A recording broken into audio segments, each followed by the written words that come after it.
Olá, lado a lado comigo hoje a atriz e produtora cultural Hélida Marques.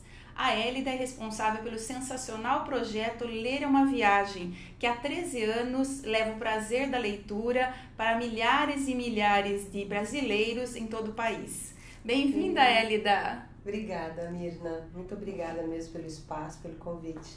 Prazer meu em recebê-la aqui para a gente saber um pouco mais desse projeto lindo que é o Ler é uma Viagem. Então, Hélida, conta pra gente como é que você, de atriz, passou a leitora pública. Como é que surgiu o Ler é uma Viagem? Bom, eu sempre quis ser atriz e desde os 15 anos eu queria ir para o teatro, fazer cursos. E eu conto até num dos primeiros projetos do Ler, que foi dos contos do Andersen, um texto que eu chamo de Menina Hélida, onde eu conto que eu não tinha gosto pela leitura. Ninguém nunca tinha me falado que ler era gostoso, era legal. Eu estudava por obrigação, lia pouco, enfim, mas eu sei que minha família tinha o hábito, né? Comprava livro no Círculo do Livro, no Clube do Livro. Nossa, Círculo do Livro! Mas só quando eu comecei a minha paixão pelo teatro, que eu comecei a fazer teatro, eu quis ler, parece que eu quis tirar todo o atraso. Aí eu lembro que com 15 anos, o primeiro livro que eu li sem figuras era Manu e o Senhor do Tempo, ou Manu, a Menina que Sabia Ouvir, do Michael Ende, que depois eu descobri tinha outro nome, Momo e o Senhor do Tempo, que até hoje é um livro marcante para mim. E aí, quando eu comecei a fazer teatro, que eu comecei a ler muito mesmo, depois aí de acho que uns 15 anos fazendo teatro, eu fui descobrindo, estudando outras linguagens, aí eu quis levar a leitura em voz alta, com acompanhamento musical, mas a leitura em si para outras pessoas. E me divertia muito com aquilo. A gente fazia em sarau, eu estava com um espetáculo em São Paulo, que eu sou de lá, nasci lá em São Paulo, tudo. Eu estava em cartaz com alguns músicos que faziam ao vivo a sonoplastia, a trilha sonora, e a gente começou a frequentar saraus juntos para ler em voz alta. E isso, naquela época, eu achava muito diferente, as pessoas também, porque no teatro, o que tem? O ler no teatro, em público, é um passo anterior ao espetáculo, porque o ator tem que decorar.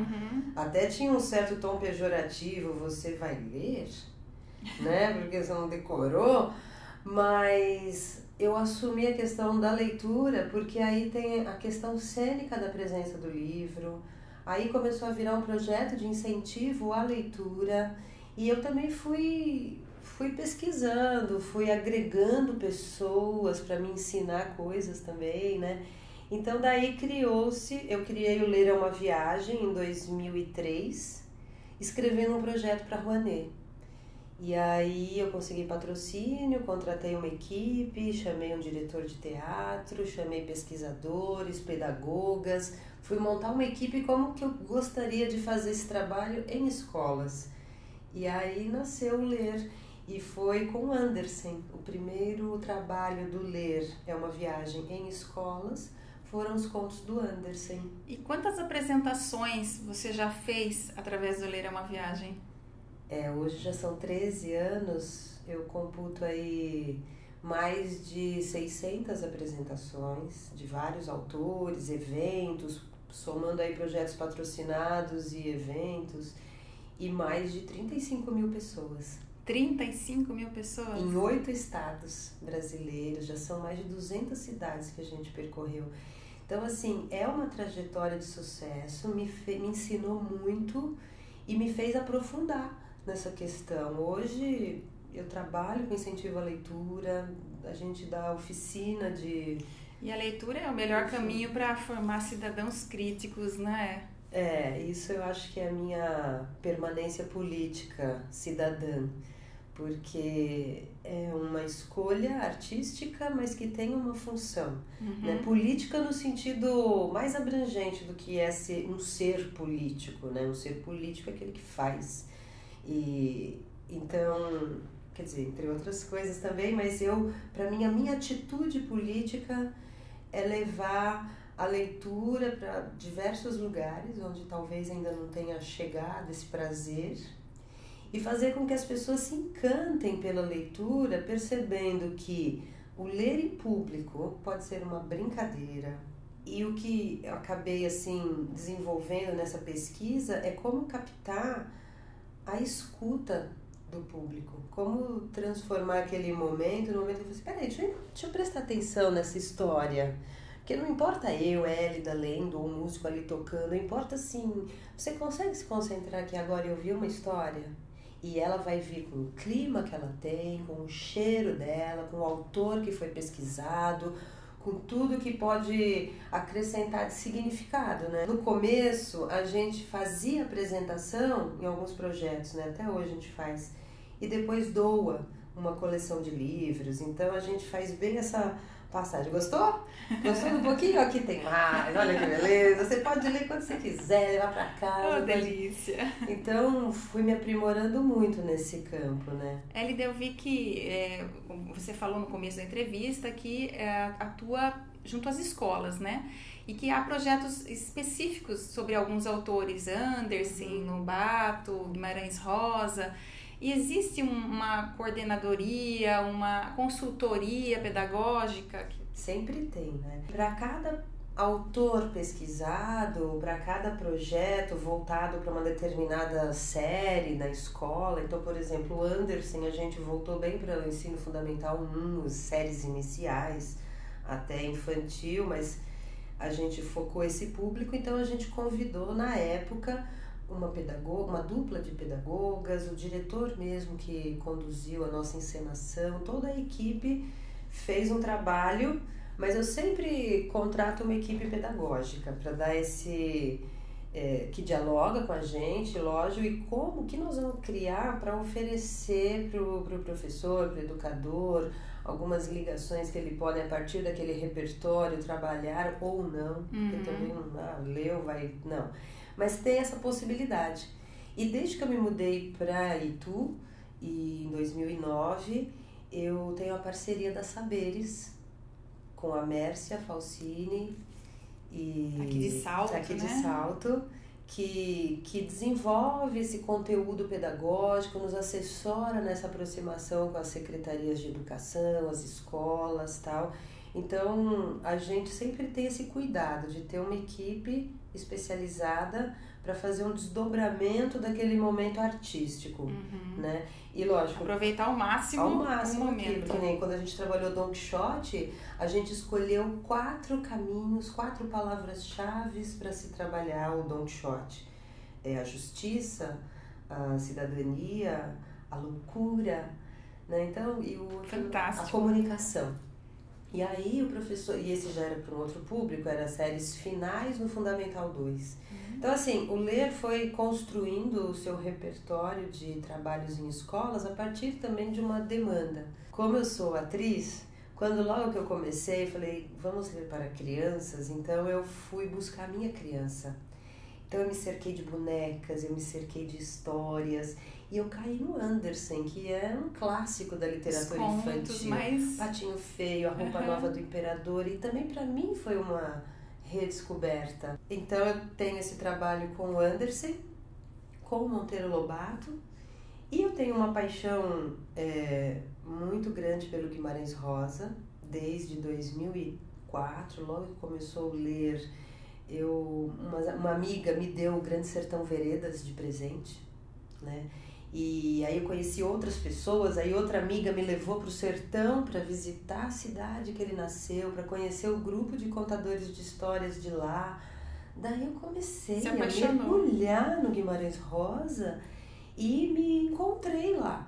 Então assim, eu comecei a ler em voz alta o Grande Sertão, fiz um projeto para o centenário dele, com o Rouanet também, viajei para o sertão no ano do centenário, em 2008, com uma equipe de pesquisadores, desenhistas, artistas, um monte de gente, e estava lá presente no centenário. Fiz o Grande Sertão na casa dele, que virou museu. Então assim, de lá para cá eu tenho muita ligação com o sertão, por conta disso. E aí é onde entra a questão da intertextualidade. Por causa do sertão do Guimarães Rosa, eu trilhei um caminho assim de leitora muito pessoal. Eu fui atrás do que eu queria saber do Brasil. Então eu fui ler outros autores como Darcy Ribeiro, li um pouquinho lá o Gilberto Freire, fui buscar alguma coisa no Casagrande e eu fui... Sabe quando fetiche com livros? Eu sei que é caro e tal, mas quando eu tinha os projetos, né, a gente tinha verba para criar o nosso acervo de estudo, de tudo, então eu fui trazendo e fui descobrindo outros sertões. Olha, Elida, só de ver você falando, dá uma vontade de sair correndo, pegar uns livros e passar o dia em casa lendo. E muito interessante que eu descobri também as mulheres do sertão, porque eu já gostava de Adélia Prado, que é uma poeta mineira. Falei, nossa, Minas é maravilhosa, né? Tem tantos autores, o Brasil inteiro, mas eu fui vendo que, assim, trouxe Cora Coralina, que é de Goiás, né? Adélia Prado, mas são sertões, são lugares de sertões, e o Guimarães Rosa fala no Grande Sertão, o sertão é dentro da gente, o sertão é do tamanho do mundo, tem várias definições de sertão no Grande Sertão, e muitas têm a ver com a poesia que isso traz, então isso acabou norteando muito minhas pesquisas e o meu modo de ser. E tu entrou na sua vida em 2009. Você veio morar em Itu, você veio trabalhar, como é que foi? Eu vim morar. A mudança fez parte de toda essa trajetória de vida, de também repensar o modo de viver numa capital, naquele lugar estressante e também com qualidade de vida, né? Então, assim, eu tive um câncer de mama em 2007, aí em 2008 nosso filho chegou, que a gente adotou o Leozinho, e aí foi um presente de Deus, assim, maravilhoso, porque quando eu completei 1 ano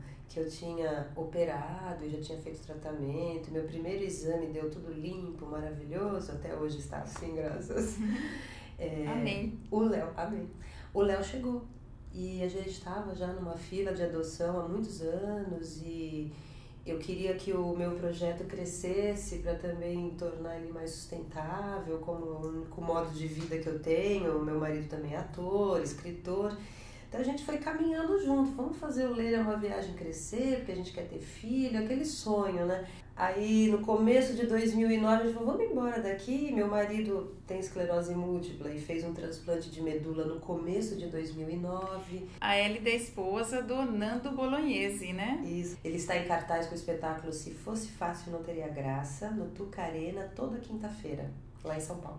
Pois é, prestigia, hein? E lançou um livro que se chama Um Palhaço na Boca do Vulcão, contando a história dele, mas assim, foi um conjunto de fatores, de questões de saúde, de qualidade de vida e de trabalho para mudança, sair da capital. A primeira ideia é assim, vamos sair da capital, vamos para onde?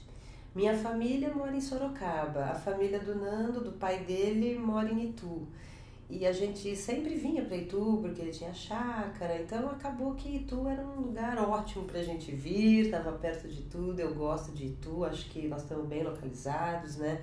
Muito próximos da capital também, aqui nessa região. Tanto que você vê, tá em cartaz, vai e volta, né? E eu tenho meus trabalhos lá, mas eu queria deslocar também o meu eixo de produção para o interior, então eu comecei a pensar projetos que tinham mais a ver com esse estar fora da escola. Então, assim, o Ler tem uma trajetória em escolas, até hoje tem, a gente tem outros projetos patrocinados, vamos continuar, mas eu fui abrindo o leque de ações e pensando em projetos que tinham a ver com o fato de eu ter mudado para o interior. Inclusive, vocês fizeram recentemente, agora em julho, um piquenique, né, literário, é isso? O piquenique literário nasceu aqui, quando eu mudei, né, foi em 2009, quando eu ia mudar para cá, eu mudei no meio do ano, mas eu já estava com ideias de testar o formato e eu vendi a ideia para o Sesc Sorocaba. Em janeiro de 2009 eu estava fazendo piquenique literário lá no Parque dos Espanhóis. E aí quando eu mudei para cá, comecei a me fazer conhecer, né? Conheci muitos artistas e falei, vou juntar todo esse povo, vamos fazer uma coisa na praça. Aí teve o Festival de Artes de Itu em 2012 e eu apresentei a proposta do piquenique com todo mundo que eu já conhecia.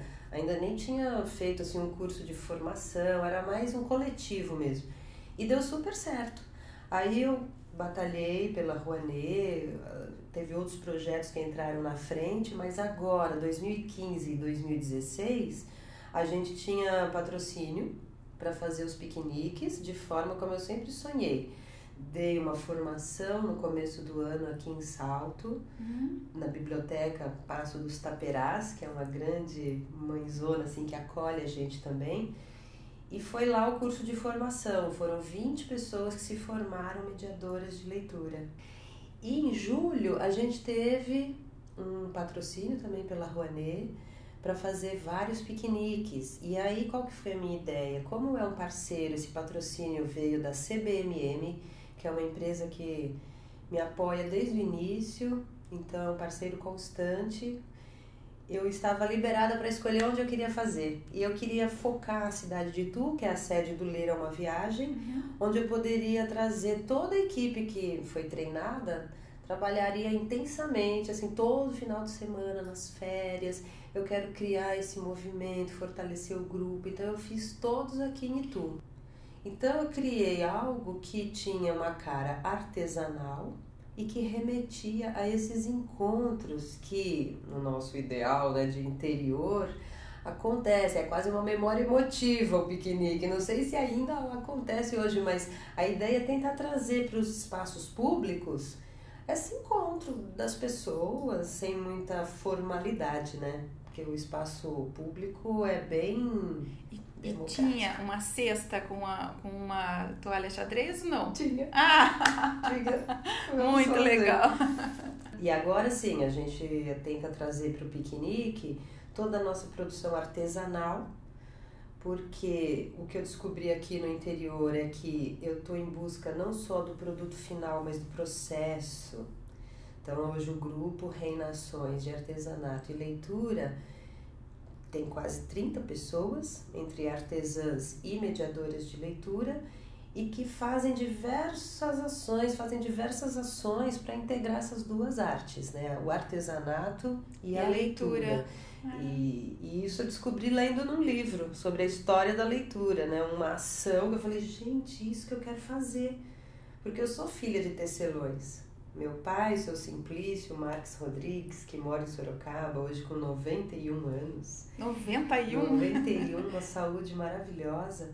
Ele é tecelão e ele faz o próprio tear. Então, quando eu comecei a me mudar para cá, eu comecei a tentar trazer ele para esse meu fazer artístico. Falei, quando eu vi no livro uma história da leitura, uma imagem de um leitor público lendo para um grupo de trabalhadores que faziam charutos artesanais. E enquanto faziam esses charutos, alguém lia para eles o jornal, uma revista, um livro, eles escolhiam. Eu falei, gente, eu queria ler para o meu pai enquanto ele tece, porque também é uma busca de comunicação com esses dois universos, sertanejo e letrado. Por isso que acho que eu me identifiquei com o Grande Sertão. Aproveita o momento do trabalho manual para trabalhar a cabeça também, né? O intelecto. Muita gente trabalha artesanato sozinho, não é verdade? Você que está aí, fica imaginando você trabalhando sozinho e põe uma musiquinha ali do lado, um radinho, um iPod e tal. E eu quis trazer isso assim, ampliar um pouco. Vamos fazer muito junto, bom. Primeiro fazer junto, que é legal, cada um pode levar o seu, não precisa fazer o meu bordado, leva o seu, você está bordando, está fazendo crochê, está fazendo tricô, vamos fazer junto, tem um dia que a gente pode se encontrar para fazer junto. E a gente convida um músico, eu vou ler um trecho de um livro para vocês, se alguém quiser trazer uma poesia para compartilhar, ler e conversar, né? Porque quando junta essas pessoas não é só, não dá, às vezes não dá nem para ler nada, é só conversar. Mas é a saúde do encontro, né? E aí foi onde surgiu o Reinações. Viu, eu vi que você trouxe aí uma mala surpresa, e eu quero saber o que é que tem nessa mala. Olha! Tem o varal de poesias do grupo Reinações, de Artesanato e Leitura. Tem o site do Ler é uma Viagem. E o Reinações produziu essas poesias bordadas para os piqueniques literários. Então, quando a gente teve o patrocínio, foi encomendado para o grupo. Então, elas fizeram, receberam, tal. Mostra mais. Esse aqui é um dos meus preferidos. Nós devemos ser a mudança que desejamos ver no mundo. Mahatma Gandhi. Porque o piquenique, ele tem uma preocupação ambiental. A gente está numa praça, num parque, a árvore está ali dando sombra. Esse aqui é próprio de leitura, dupla delícia. O livro traz a vantagem de a gente poder estar só e ao mesmo tempo acompanhado. Mário Quintana. Mário Quintana.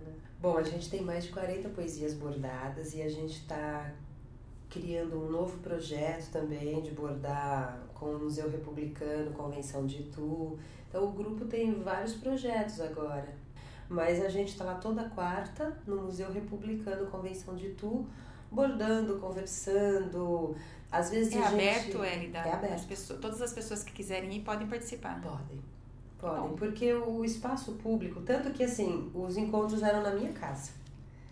Aí começou a ficar pequeno. Começou a ficar pequeno e também assim, eu moro em condomínio, difícil acesso, enfim, e as pessoas nem ficam sabendo. E o museu ofereceu espaço. E aí, a partir do momento que a gente está no espaço público de uma universidade pública, eu quero mais é que ele seja público mesmo, aberto, venha quem quiser conhecer o nosso grupo, o nosso trabalho. Todos os convidados, então, Reinações às quartas no Museu Republicano. Isso. Que horário? Das 2 às 4. Das 2 às 4. Agora, Hélida, eu queria falar da sua faceta cantora, porque eu sei que você é atriz, eu já falei aqui, é a responsável pelo projeto Ler é uma Viagem, né, produtora cultural, e parece que você canta também, né?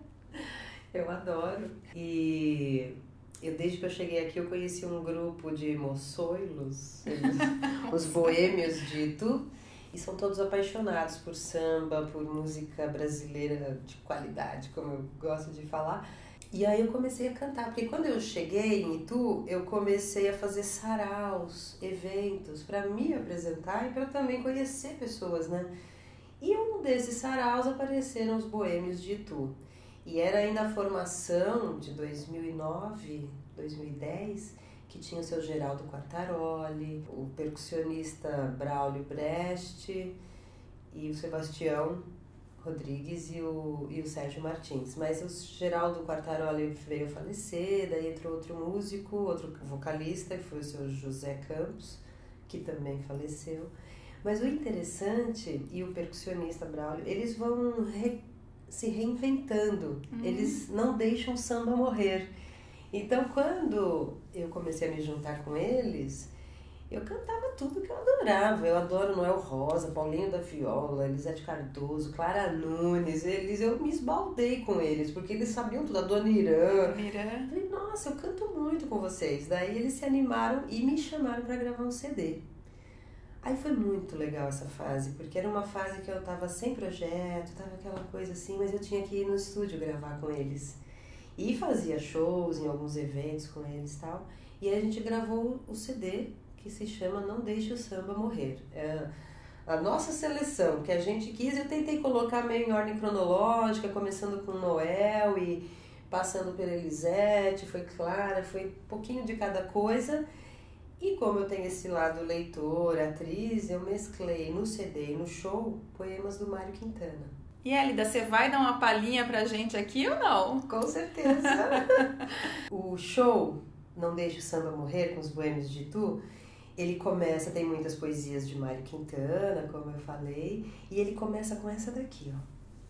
Eu queria até que você pudesse segurar pra mim, por favor, que daí eu vou ler a poesia e vou dar o comecinho da música que a gente faz aqui. A gente pensa uma coisa, acaba escrevendo outra, e o leitor entende uma terceira coisa.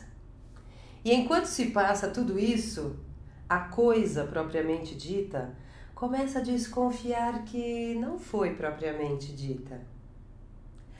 Agora vou mudar minha conduta, eu vou à luta, pois eu quero me aprumar. Obrigada. Muito bom, muito bom. E a gente tem uma que eu adoro, porque eu acho que sintetiza muito essa minha pesquisa da linguagem entre o artesanato, o popular e o livro, a leitura, que às vezes as pessoas acham que leitura é uma coisa elitizada, e essa imagem que fica, você lê, Tudo isso fui quebrando com as minhas pesquisas, né? E tem muito preconceito linguístico. Às vezes uma pessoa fala menos, a pessoa fica... Ou então não põe o S no final. Ou... Então, para acabar um pouco com esta barreira, tem muitos poetas que acabam falando disso. Mesmo a Dona Irã Barbosa, que fala aquele samba italiano, umas palavras, nós vai, nós volta, nós foi, aquela coisa bem do Brás, no Bexiga ali de São Paulo, que é um pouco a minha praia também. Eu juntei uma poesia do Mário Quintana com uma música do Adoniran Barbosa. Posso falar aqui agora? Pode, por favor. Chama-se Dedicatória, do Mário Quintana. Quem foi que disse que eu escrevo para as elites? Quem foi que disse que eu escrevo para o bafom? Eu escrevo para Maria de todo dia, eu escrevo para o João cara de pão. Para você que está com este jornal na mão e de súbito descobre que a única novidade é a poesia. O resto não passa de crônica social, policial, política. E os jornais sempre proclamam que a situação é crítica. Mas eu escrevo para o João e para Maria, que quase sempre estão em situação crítica. Por isso, a minha poesia é natural e simples como a água bebida na concha da mão. De tanto levar frechada do teu olhar, meu peito até parece, sabe o quê? Tauba de tirar o Álvaro, não tem mais onde furar. Teu olhar mata mais do que bala de carabina, que veneno estricnina, que peixeira de baiano. Teu olhar mata mais que atropelamento de automóvel, mata mais que bala de revólver. Muito show, muito show.